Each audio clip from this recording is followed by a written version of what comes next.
नाही, शेवटी कार्यकर्ते आणि पक्षाची जी इच्छा असते आणि पक्ष जो निर्णय घेतो तो तिथं ऐकावं लागतं.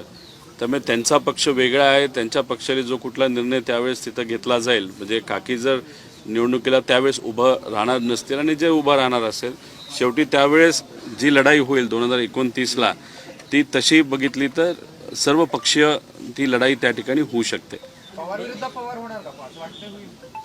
हे बघा, आता अजितदादांच्या वेळेस सुद्धा पवार विरुद्ध पवार झालेलंच आहे, लोकसभेला सुद्धा पवार विरुद्ध पवार झालेलंच आहे. त्यामुळे उद्या जाऊन पवार विरुद्ध पवार होण्याची शक्यता ही आपल्याला नाकारता येणार नाही.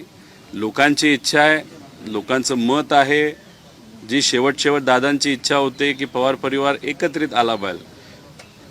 परिवार म्हणून एकत्रित आला पाहिजे हे किती खरं असलं तर राजकीय दृष्टिकोनातून निर्णय घेत असताना कधी कधी चांगल्या गोष्टी होण्यासाठी काही कडक निर्णय घ्यावे लागतात, काही गोष्टींचा त्याग द्यावा लागतो.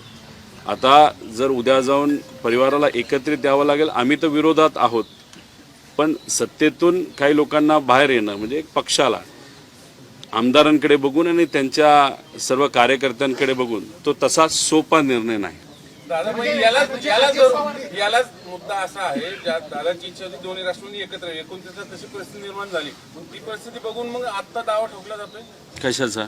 जयदादांकडनं की बारामती जागा आमच्याकडे राहावी असं काय आहे का? नाही, आता त्यांचा पक्षच वेगळा आहे ना. आता दादांच्या वेळेस पण पवार विरुद्ध पवार झालं, किती मनामध्ये इच्छा नसेल पक्ष वेगळे राहतीलच, कारण का आम्ही विरोधात आहोत. आणि उद्या जाऊन मग तिथं जय उभा राहिला, इथून युगेंद्र तिथं असू शकतं. त्यामुळे ह्या अनुषंगाने पवार विरुद्ध पवार हे बारामतीमध्ये किती लोकांची इच्छा नसली तरी होऊ शकतं. आणि शेवटी झालं असं आहे की पवार विरुद्ध पवार व्हावं ही लोकांची इच्छा नाही आहे, पण जे पवारांकडे बघत असताना चांगल्या दृष्टिकोनातून बघत नाही, पवार परिवाराचं लेगेसी त्यांनी केलेलं जे काही काम आहे, पवार साहेब दादांनी जे काही वलय उभं केलेलं लोकांना सेवा करून हे संपवावं असं अनेक राज्यकर्त्यांची तिथं इच्छा आहे. त्यामुळे त्यांना नक्कीच वाटेल पवार विरुद्ध पवार झालं पाहिजे, पण लोकांना हे वाटत नाही. हा दोन गोष्टीमधला हा फरक आहे.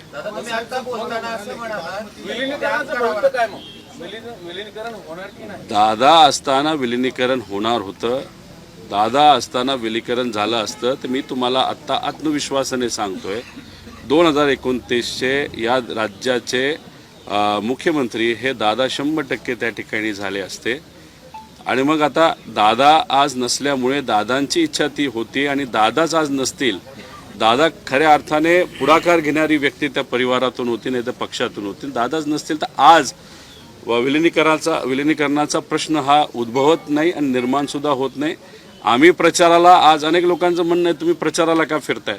अरे आमची काहीतरी जबाबदारी दादांच्या प्रती. आज दादा नाहीत आपल्यात, त्यांचा ॲक्सिडेंट कसा झाला, काय झालं हे तर आम्ही शोधतो. जे पण दादा नसताना दादांकडे बघून पोटनिवडणुकीमध्ये लोकांनी निर्णय घेतला असला भावनिक दृष्टिकोनातून तिथं प्रचाराला येणं हे आम्हाला योग्य वाटलं. त्यामुळे व्यक्तीच्या प्रचाराला आम्ही त्या ठिकाणी आलेलो आहे. त्याचा अर्थ विलिनीकरण हे काही चर्चेत आहे नाही तर होणार असा त्याचा अर्थ निघत नाही. हे पूर्णपणे आमच्या सगळ्यांचा भावनिक निर्णय होता. महाराष्ट्रातील सर्व बातम्यांचे विश्वासार्ह व्यासपीठ, सकाळच्या सर्व सोशल मीडिया प्लॅटफॉर्मला लाईक, फॉलो आणि सबस्क्राईब करा. तसंच सर्व नोटिफिकेशनसाठी बेल आयकॉन प्रेस करायला विसरू नका.